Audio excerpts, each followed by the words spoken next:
Tonight we have a IBEW member who identifies himself as Brother Vegas, who's joining us. We're going to discuss several issues concerning the IBEW. Right now, a current hot topic is this CECW program, the Construction Electrician, Construction Wireman program. We want to figure out if we can find out what this is and what it's all about, and answer some questions, and hopefully provide a little bit of enlightenment here and there. I just want to forecaution everybody before we start that we don't have all the answers. We don't have all the information. We're just taking a stab at this. We're trying to get a few things out there where people can listen to, and this is certainly not the end of it. This is like a symposium type affair. If there's people who have other information, people who have contrary information, adverse information, if what we're saying is not true or correct, we'd love to hear from you. We want to nail this down. We want to get this right. So we're going to be slow. We're going to be patient. We're going to go through this thing. And we're going to see what we can come up with here. Right now, we got the brother on the line. Brother, you want to say hello? I sure do. Thank you, Brother Fine Line. I'd like to say hello to all the brothers listening out here on this. And like you said, this is not necessarily a solution or an end-all. This is just my ideas and what I've seen in my own experiences. That's what I like to talk about. And I'd like to also thank you personally for your efforts here and what you're doing, because you're going above and beyond. You're going much further than just writing on a website, writing your thoughts out. You're actually trying to bring us to the masses and something they can listen to, like on the way to work or on the way home, something like that. You know, this is really good. I just like to appreciate it and thank you for it. Well, it's lots of fun, believe me. Get to talk to lots of people and get to hear my own mouth run. So that's it's not all a labor, believe me. Anyway, on the CWCE program, or CECW, can you tell us what it is? Yes, I can, actually. I looked up some stuff on the internet, and I found something out of Florida, and actually it's linked off the Minuteman website. I used to think that it was alternative names for the same classification, and it's not. There are two separate classifications.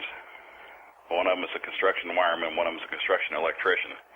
And it's for guys who have less skills and less training than somebody who would be organized in as an inside wireman.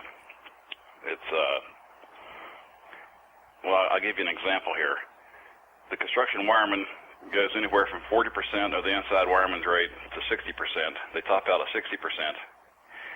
And then the construction electrician goes anywhere from 70% to 80% of the inside wireman's rate.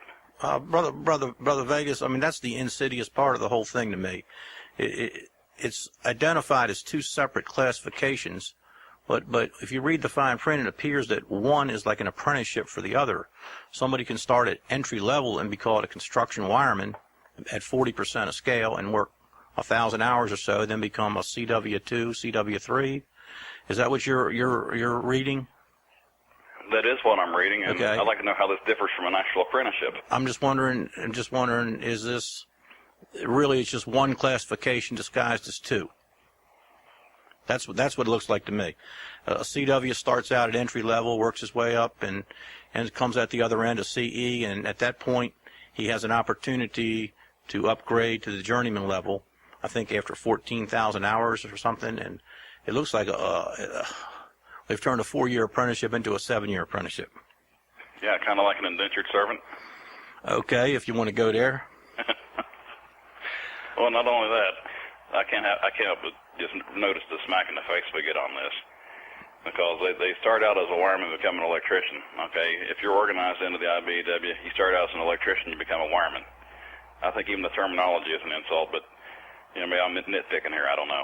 Well, I know if you go into the Constitution of the IBEW, we're divided into four basic branches, and one's the outside, the inside. I think communication workers and railroad workers are the four branches, and in the inside they have a classification called wireman. Now it seems like this wireman classification is being broken down even more. It's going from, we have inside wireman, we have residential wireman, we've had intermediate journeyman, and now we got this construction wireman, construction electrician. I mean, it's like it's really getting fractured. Well, let us don't forget they also have techs, you know, and installers. Mm-hmm. Some of the bigger locals do. I don't know if they all do. But those different ones are spelled out, but I'm just talking about the wireman itself is so fractured. It's like, is there a divide and conquer strategy in place? That's what it looks like to me. And also there's education is the key to success in life. And if you can institute a program where you're only partially educated, then your opportunities are limited as well. You know, it's like they're engineering a failure into this thing. Well, I can't go to that job because I can't run rigid conduit, or I can't go to that job because, you know, I don't know how to run Romex or MC cable. I mean, there's all kinds of, like you said, fractures, but I think there are limits on education as well. Brother Feinlein, let me play you a segment of how they introduce this thing. Let's see, maybe you can comment on this for a minute. Sure. In the low bid gets the job world that we live and work in, you have to do everything you can to continue to compete, especially when you factor in the wage and benefits packages IBEW journeymen and apprentices earn. Sometimes this puts NECA contractors at a competitive disadvantage when it comes to bidding a job. Over the last couple of years, the NECA IBEW team has done some serious work to ensure their future success. They've taken a step back, looked at what's working and what's not, where they've been successful and where they haven't. One region which was in need of some serious attention was the Southeast, specifically North and South Carolina. That is where our story begins. Brother Vegas, you just heard that, and they're talking about the need to compete, and they act like it's a regional thing in the Southeast, like Florida and the Carolinas. But we know that it's spread into other states now. I think we know that it's in Maryland and Virginia. It's in Georgia, which is between North Carolina and South Carolina and Florida. We know it's in Oklahoma and Texas and other states, Ohio even. So it's in Missouri, it's in Nevada. It's all there. Yeah, you're right. It's not just in the Southeast. And they talk about the team, the IBEW NECA team, and they talk about the need to compete. You know, we right now we're probably in the midst of a great global realignment financially. You know, the markets are down, banks aren't lending money. Do we need to do something different than what we're doing? I think that this is going to become a permanent solution to a temporary problem or an unsolvable problem, depending on where you're at in the country. Right now, nationwide, nobody's working. There's, you know, the books are loaded up everywhere, and you can call this a cycle if you'd like. Cycles are predictable. This thing came kind of out of the blue. I mean, if you paid attention to what was going on at the banks a year and a half ago, 2 years ago, and foreclosure rates, you saw it coming. But it's not going to exist this way always. It can't. You know, times will always go bad and good, but when you slash your wages in half in the bad times, it's a long, hard uphill fight to get back where you started from to begin with. You know, and another thing that they bring up the region of the Carolinas and Florida. Okay, those, for all intents and purposes, those were lost regions to us anyway. I mean, you know, it may be a huge admission to say that, but if you travel very much, you're always going to run into somebody from the Carolinas, and you're always going to run into somebody out of Florida because they don't have enough work to keep their wiremen working at home. And I don't think it's because of the economy so much as the classism that exists back there.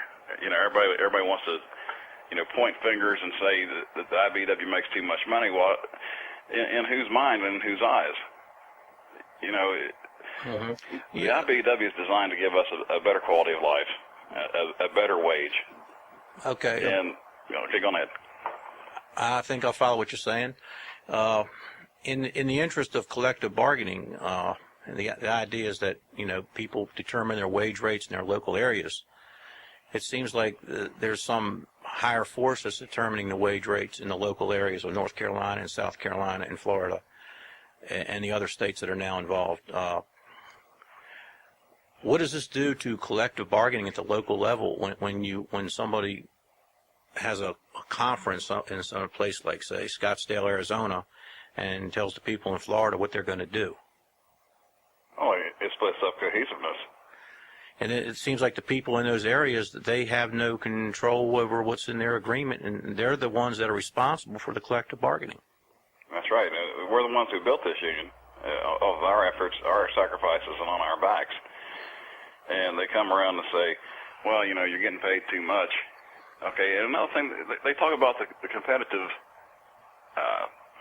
competitive aspects of this. Public works jobs, or anything major industrial that has federal funds in it has got to be the prevailing wage anyway, so that they're diluting their own wage. By doing this, they say, well, they're allowing these CEs and CWs into this thing. Those wages will factor into the federal prevailing wage nationwide. So it will systematically lower wages in any region where this program becomes prevalent. It absolutely will, yes. I was reading the agreement they made there, and I noticed that it's comprehensive. It's more comprehensive than you would look at for something to just be a pilot program or a solution to introduce union labor into an area, because they've already got the 3% NEBF contribution coming out of the wage package. They've got portability in it. It looks like something that they're looking long term at for sure. Oh, absolutely. Another thing I'd like to bring up here, out of that video, she spouted out a lot of statistics, and some of the other guys featured in that video spouted out statistics. And have you ever heard the old expression, there are lies, damn lies, and statistics? Oh, yeah.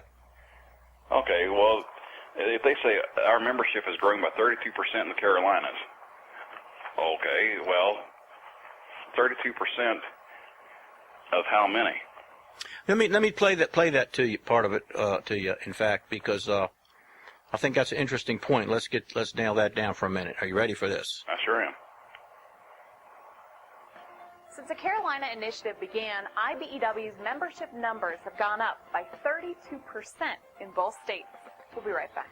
In the low bid gets the job world that we live and work in, you have to do everything you can to continue to compete, especially when you factor in the wage and benefits packages IBEW. Okay, I'll cut it off there. We heard that she said it increased the membership 32%, but it did increase the inside wireman membership 32%, did it? No, it did not. No, it's like we're bringing in a second and third tier workforce, and it seems like it's unlimited in its numbers too. And a second and third class, and now wait a minute, we can't say that, because actually it is limited in its numbers. And how is it limited? In this Florida agreement, well, not limited in the numbers of C's and CWs that the haul can drag in off the street, but it is limited in ratios, and I love this. They have a ratio of 4 to 1 between one journeyman wireman and up to 4, they call them different levels. Okay, they include apprentices with this. So you can have one journeyman and up to 4, take your pick out of apprentices, construction electricians, and construction wiremen. So, the typical crew of today, or of yesterday at least, was made up of, a foreman, 10 journeymen, and say maybe three apprentices. Now they're saying the typical crew is going to be one inside wireman foreman. He's going to have 2 inside journeymen underneath of him. And underneath those 2 inside journeymen, you're going to have 4 construction electrician, construction wiremen. That we're still to be responsible for their work. We're still to train them, because if we don't welcome them in with open arms. We're going to be labeled the radicals. Mm-hmm. We're going to get sent down the road. In that particular video, you're talking. No, I'm talking about in the document that you're talking about. They did mention that they would have to have inside wiremen for every 4 or 5 of the other classification, the CECW. Mm-hmm. I'm not sure how much they would adhere to that. Let me play this to you and see what you think of this. A huge part of the Carolina Initiative is the CWCE worker allows the NECA contractor to be more flexible with his IBEW workforce. A more flexible workforce translates directly into being more competitive with open shops. Cut. Working real well. Okay. You know what else that translates into? What? Less wiremen on the job, less inside wiremen on the job. Right. They try to sugarcoat and paint this thing as, just a wonderful, amazing thing. Maybe it is for the contractors. Maybe it is for the guys back in the IO who get their living off of their, IO dues coming in, the NEBF, all those things. It ought to be wonderful for that, because they got more guys out there working on half wage, still paying into it. So this would be wonderful for them, but for me and you, this is not a wonderful thing. It seems like they're going to draw from this to stock the IBEW and they're not going to do. There's no big drive to bring in inside wiremen right now. They're bringing people in at these second and third tier levels. So that's what I see. Well, now here's another thing. I'd like to say before anybody gets the wrong idea, I'm not against anybody trying to improve their family and trying to improve their lot in life, but there are ways to do it. This is, can you blame somebody who's worked non-union? They don't have the algebra they need. They don't have the classes they need. They didn't have the grades they needed in high school to get into the apprenticeship. Whether that's right or wrong is a different subject. But can you blame that guy whenever somebody from the union comes out and says, well, you're working in this jurisdiction and you're making $12 an hour. If you come over and work union, we're going to give you health benefits. We're going to give you whatever other fringe benefits these guys are going to get. We're going to give you a couple of dollars more on the hour. Okay, and we're going to see that you get regular pay raises as you go. Can you blame that guy on the street for saying, well, yeah, I'll do that? You can't blame him. He's trying to improve his situation. He sure is. This is from the top. This is not, this is nothing. Has nothing to do with the actual guys getting the jobs. Yeah, the business managers in that area, they seem like they like it.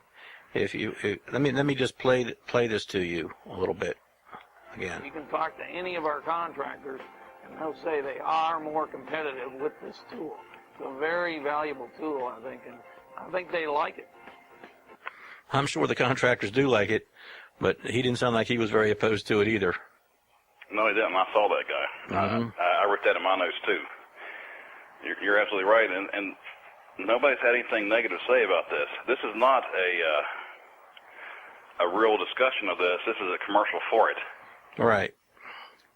Maybe we're the other half of that commercial. Yeah. Because we're the voice against. We're the ones, the inside wireman is the one that feels most threatened by this.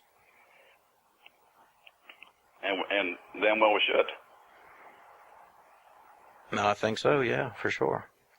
Let me make a case for what's going on in Carolina a little bit for a minute. For years, like you said earlier, the Carolina electricians, you could see them all over the country, North and South Carolina and Florida even, and Georgia sometimes, and you would see them everywhere. And these people would go to the Carolinas. They would get an IBEW ticket with the idea that they would go, say, to the Great White North and make a lot of money. They go to New York, New Jersey, Las Vegas, Los Angeles. They go where the scale was high, and that's where they would make their money. They weren't interested in manning the jobs in their own area. They weren't interested in building a movement in their own area. They just used that area as a stepping stone to go somewhere else. So that people would get these IBEW cards, and they'd abandon the area. And now the work has come there. Contractors are going there. Businesses are moving there. There's work there, but now we got to figure a way to organize the area. Is this a step in the right direction? And can't we blame ourselves for not organizing that area, or blame the North Carolina hands even for not organizing that area back when they could have? All right, I got a couple answers for you on that one. I got a comment that you may want to wind up cutting here after I get it out, but. There's an old saying that says when you go down to North Carolina to organize, they have two questions for you. Do you have $500 and do you have it with you? Well, that's inflation, because when I was coming up, it was the same test, but it was only $50. Well, I guess after everybody in the nation started hearing about it, how they can go down there and just plop down some cash on the table and walk out with a ticket, I guess the power of competition everybody's talking about so much, well, it started becoming more profitable to them, just like with any kind of competition, right? Mm-hmm. When this thing, at the onset of this program, the CECW program, they talked about there's going to be a shortage of electricians in the next decade or so, and they needed a way to bring people into the industry rapidly. I'm glad you brought that up, because a lot of the locals that I've worked in, I don't know if this is the same nationwide, but they have a book system that goes, book 1 for the actual local members there, book 2 for the travelers, book 3 for anybody who has an IBEW out of a classification ticket, like a lineman, he can sign book 3 and get out as a wireman. And then book 4 is that if the job market is so wide open and they're having such a hard time getting the jobs filled, they can actually bring people off the street out of like a newspaper ad to hawk an advertisement and say, we need people to perform electrical work for us. If you're unemployed, come down and sign our books and we'll get you a job. Okay, they've taken that, and instead they've said that the contractors have the right to directly recruit to these, what they call it, industry night open house meetings, where these guys come in and actually sit down and interview. Mm-hmm. And then the contractor tells them, I want this guy. Let him in, give him a classification, whatever it is, send him to my job. The provision to bring in extra labor that was non-union off the street already did exist. It's called Book 4.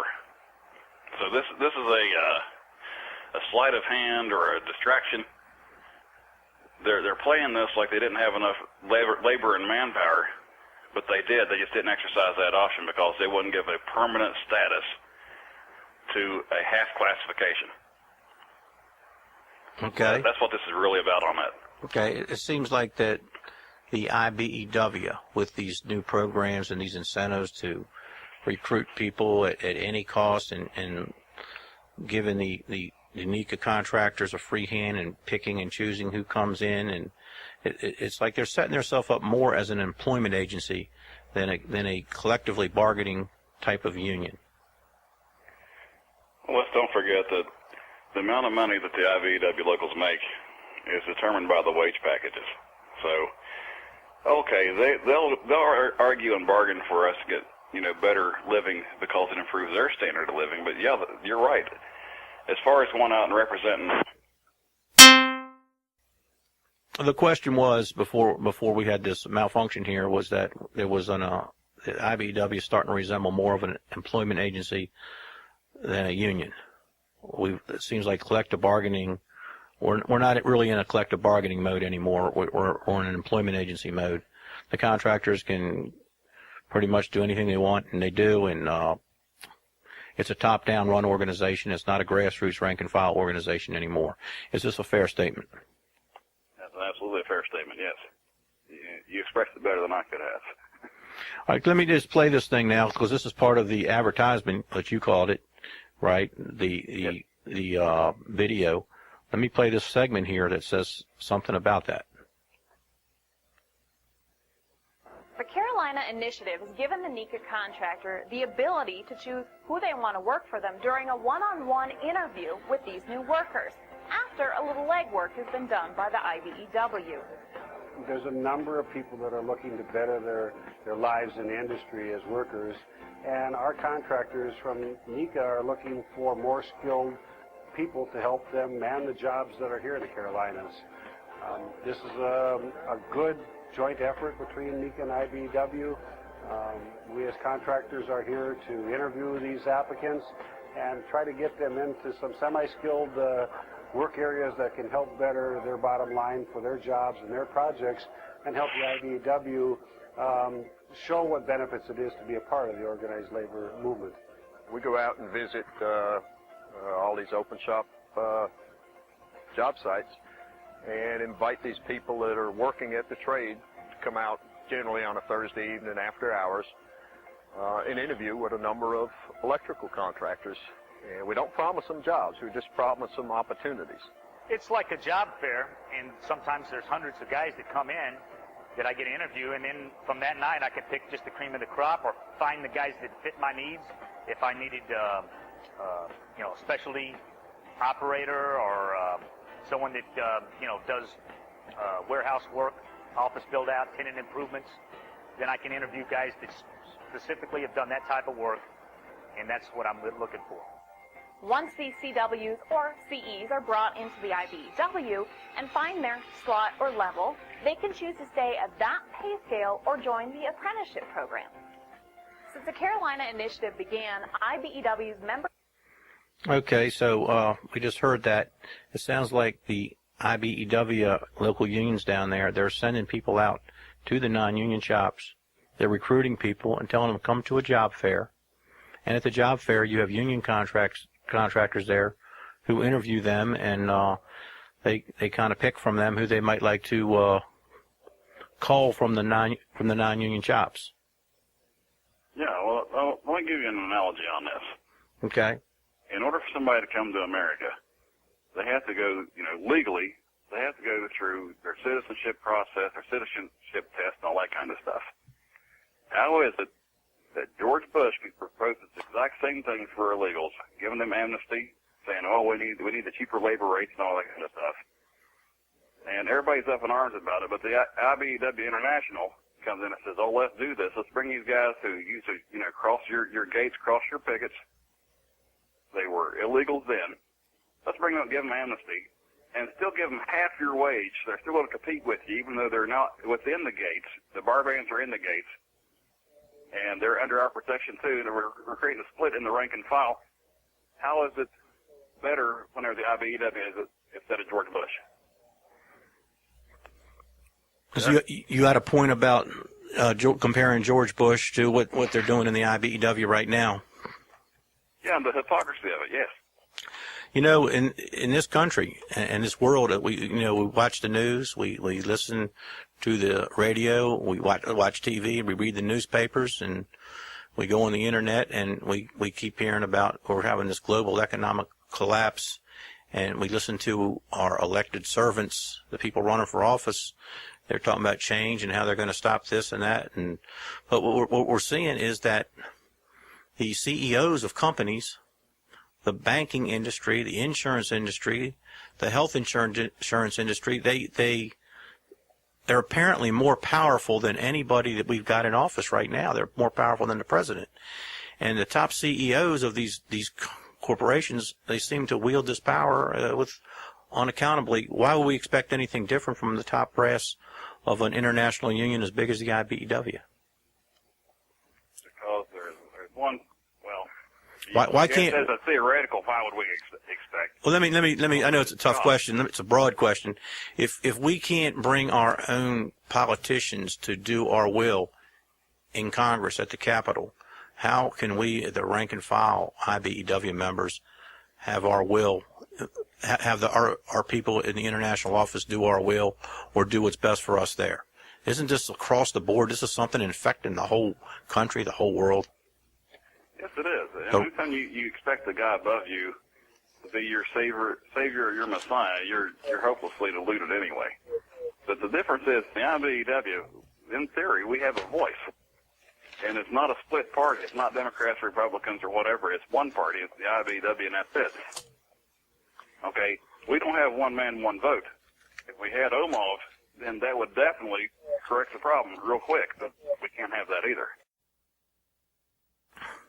We apologize to all the listeners out there. We just had a malfunction here in this recording process. And we were making some valid points there, and we kind of got interrupted. So we're going to pick it up right here, and hopefully we can make some sense out of it by the time it gets to you people. We were talking about sustainability. Can we sustain what we're doing right now the way we've been doing it the last 50 years? We've got a lot of old school people, myself included. Can we expect that we can have the same skill level at a nuclear powerhouse bending 5-inch rigid as the same person changing light bulbs in a laundromat and get the same scale? Can we? Is collective bargaining, is the idea of the wages we're making, is it sustainable if we keep that attitude? Brother Vegas. I'll compare that to the gold standard. All right, the gold standard existed in the United States for a long time. Because what they said was the amount of work required to produce 1 ounce of gold was comparable to the amount of work required for what that ounce of gold purchased. Okay, so if you take the amount of guys it takes to run that 1 5-inch piece of rigid for 100 feet, the amount of man hours. Okay, do you hear something in the background here? Yeah. That, Okay. are you coming? Is there another sound coming through? We're getting a little feedback there, that's all. Okay. Anyway, it's a comparable thing. Like in the residential side of this, can you expect a guy to make $40 an hour working residential on a house? Well, when you think about it in realistic terms, if you have 8 man-hours in that house, $320 to wire house, oh, that ain't so bad, really. See what I mean? Mm-hmm. Okay, so is the skill level possessed by the guys doing the work the same? Obviously not. But the amount of work that they turn out, you know, those are factors that can be determined by the market, and I don't think they're really that much far off from each other. When you look at the amount of work turned out in that hour compared to which job it's on. Brother Vegas, let's say I'm an old school electrician, and I can remember the days when we had all the work, and we didn't really need a lot of the other work. We had plenty of industrial work and heavy commercial. We had all that, and we really didn't go after the work. But things changed. They started building lots of McDonald's. They started building lots of Wendy's and things like that, and garden apartments. There was work that was coming onto the scene that we weren't getting. We were operating under a set of laws that date back to the 30s and the 40s, like the Davis-Bacon law and things like that. Things changed, and we didn't change with them. Well, now, hold on. Our objects were written back in the 30s and 40s. Actually, in the 30s. The what? Our objects were adopted in the 30s. They were written in the 1890s. Well, we come from that direction and say, well, you know, maybe we shouldn't seek an ever-increasing standard of living, and maybe we shouldn't value the individual. You know, just because it was written a long time ago doesn't mean it's not valid today. I hate to come off like I'm arguing with you all the time, but I do have a disagreement here, brother. Well, I'd love to hear it, because you know we want to hunt this dog down, and so let's hear what you got to say.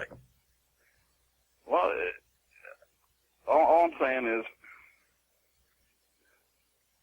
let me think about this a second in the best way. Because an idea came up 100 years ago, or 200 years ago, like our Constitution, for example, you know, those were the absolutes and the ideals those guys came up with when they wrote it. Has society changed? Yes. But have the ideals changed? They shouldn't have. If we give them up and we don't use them, they become worthless. It's the same thing with our collective bargaining, like you're talking about our wage package being, you know, by the time you add in fringe benefits, $50, $60, $70 an hour. All right. $60, $70 an hour on a public works job. You got to really look at who's paying the bill here. If the federal government's paying the bill, if the state government's paying the bill, then the cost is really not a concern for them.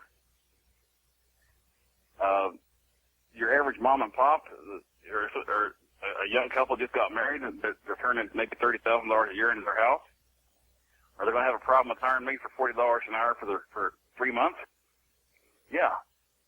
But if their panel on their house, the main breaker needs to be changed out, and I come out in 2 hours and change it and get it working right again, that's $150. They're going to have a problem with that? I don't think so.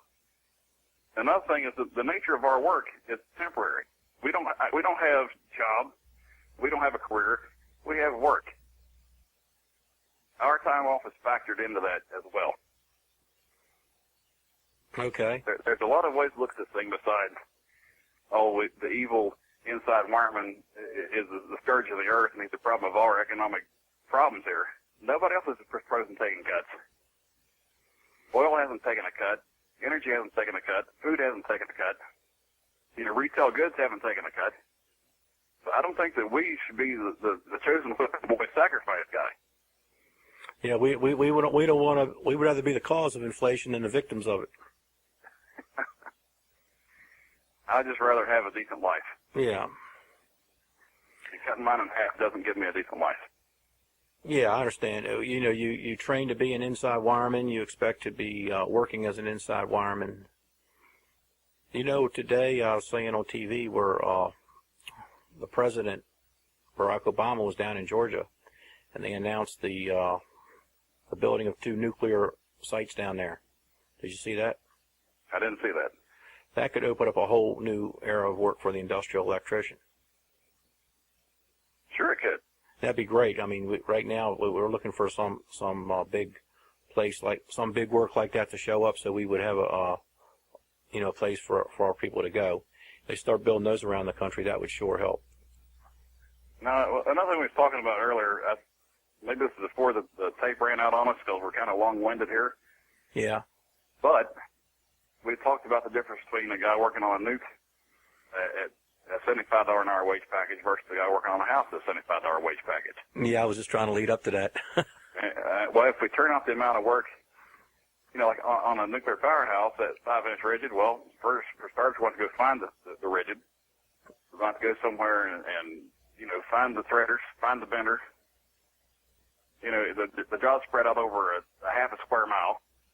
So other factors in that. But suppose we ran 3 feet of rigid in a day. By the time everything was said and done and figured out, that amount of work on that wage, $875, $600. Okay. The same guy wiring a house, say it's a 1,200 square foot house. Say there's 2 guys in that house and it takes them a day to wire that house. So in 2 days, you got $1,200 total labor in wiring this house. For a house that goes for $120,000, I don't think $1,200 is too crazy of a number. I agree, but the prices of houses is falling all the time, and the cost of materials going up and up. Copper's high. I don't know if we have the same profit margins in there we had, just a decade ago, 5 years ago. It comes back to management. Yeah. It does back to management. If you can't manage your hands and you can't manage your time, for starters, don't blame me. But secondly, don't beg me, because you have guys that I'm working and their suck buddies on who don't know what they're doing, who waste time, there's 1,000 reasons why a job goes wrong. But there's only one reason why a job goes right, and that's good management. Okay, we see the CWCE program coming, and we know we're inside Wireman. What do we see as a threat to us as inside Wireman from the CWCE program? It's cutting our wages down to 3/4 or 2/3. And there's a 4-to-1 ratio between them and us, which means the Hall gets blessings to hire 4 of those guys for every one of us. It's an unfair labor practice. It's an unfair competition. Okay, I'm going to look at this thing a little broader. Like I said, we're in the middle of this big economic realignment of the world, and I don't want to belabor that too much, but things are changing economically. We have to change to the point that we're sustainable. Would you agree with? Is that a fair statement anyway? To say that we got to change to the point that we're sustainable. I think you need to define sustainability. I think that some areas can never be sustainable, like West Carolina. Here, let me say this then, and I think I've said it before. Can we realistically expect to make the same wages at a nuclear powerhouse as we do wiring a laundromat? And I'm saying yes. Well, I don't know. I don't know that we're going to make it that way. I really don't. And not to the point of argument, but let me say what I see the real threat to the CWCE program is to us is the fact that they are in our contracts. Okay, their scale is a function of our scale. Their contract is a function of our contract. Our JATC trains them. Why would we grow and build and contribute to a JATC that's going to train our replacements? Like we said earlier, the IBEW is divided into 4 general branches: the inside, the outside, the communication workers, and the railroad workers. We know that there's a whole ton of work there that's doesn't require the same skill level as a nuclear powerhouse. Why couldn't they just start their own unit, their own classification, and compete with that work amongst themselves? And the idea also would be to solicit small businesses for that, grow small contractors. Let the big contractors do the big work. That would be the industrial sector. Do you follow what I'm saying there? I follow what you're saying on that. If you made an entirely separate unit that was not allowed on the same jobs that we're on, it was not allowed to work alongside of us, may have a point there. If you could make the sizes of the buildings, like we had talked before, resort towns and tourist towns have a lot of hotels, a lot of areas that are bigger than a little 20-unit apartment project. And when you have those, a lot of the IBEW inside wireman work is in those structures.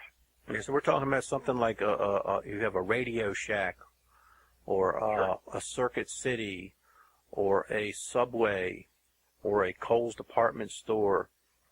This is the type of work that we're looking at, that maybe they need their own unit now.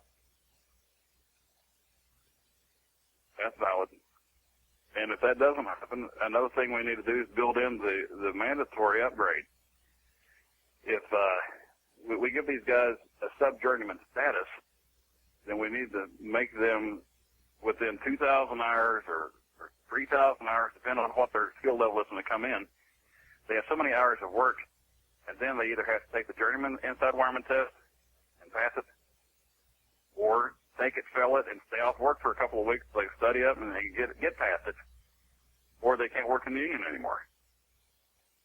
That's if they were in our bargaining unit. What I'm speaking of is they would have their own bargaining unit, and their scale wouldn't be a function of our scale. Their contract wouldn't be our contract.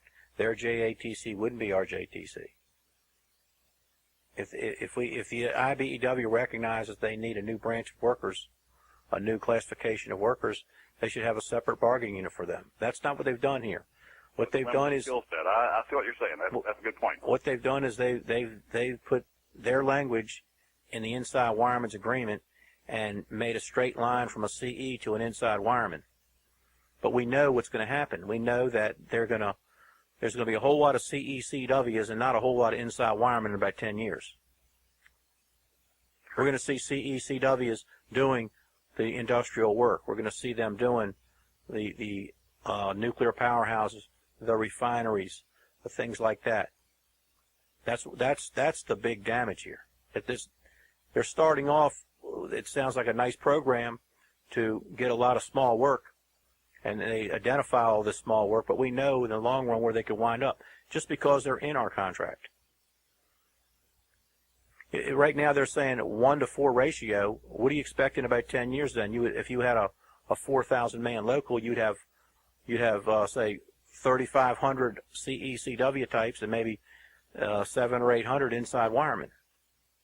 Right. And what happens when you have a job like a nuclear powerhouse or something, and you need lots of workers? They're not going to be able to man them with just the available inside wiremen, and they wouldn't be able to maintain the ratios on the other jobs if the inside wiremen went to work on an industrial site. See? So we know where they're going to wind up. To me, that's the biggest threat. The fact that they've done this, they're using our structures, they're using the inside wireman structures to plant these seeds of destruction. That's what concerns me the most. What concerns me the most is we have a bunch in Washington, D.C. who has consistently acted against our best interests. And they claim hidden secret knowledge, and they claim hidden secret whatevers. Okay? And they have no accountability to explain to us their reasoning. They have no reason for a national debate. It is unilateral. It's from them to us.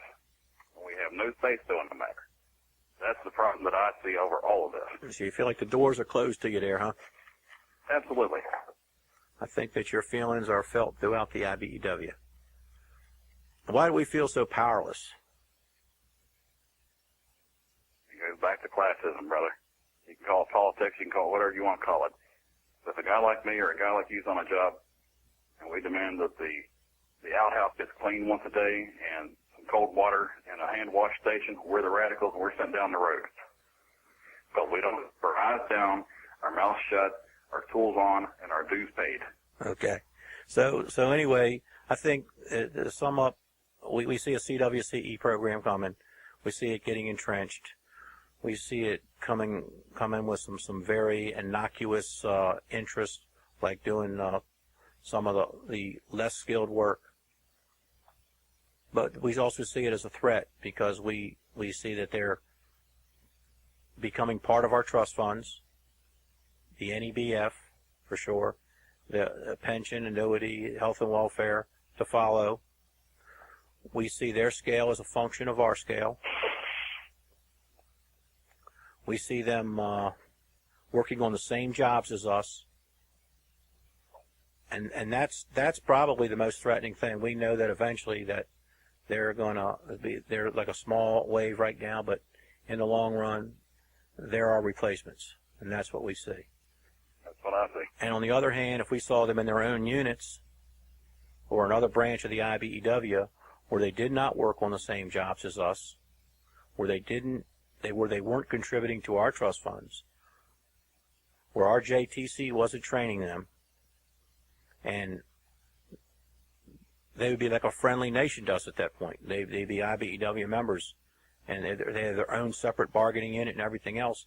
We probably feel less threatened and safer. I think you're right. Thank you for joining us, and at this time I want to make it clear that we don't have all the answers here. We don't even have all the questions. And if we had all the questions, we still wouldn't have all the answers. We know there's other points of view out there, and we know we've stirred up a few thoughts. We've probably got people that are that could very well differ from us, and we'd be happy to hear from them. We'd like to hear from people at all levels, the IO, the local union. You're all invited to participate. This is the whole idea of this little discussion here, was just to create some dialogue about what's going on in the IBEW. It's certainly not all the answers. I want to thank this brother for stepping forward and saying the things he did here today. Anytime, fine line. And like I said, I appreciate your efforts on what you're doing as well. I wish some more brothers would step forward, and maybe we can get a more cohesive approach, because we're looking into a bleak future right now. We've got a lot of unemployment. We've got unemployment checks running out. We got people losing their pensions, their health insurance, and their houses all at the same time.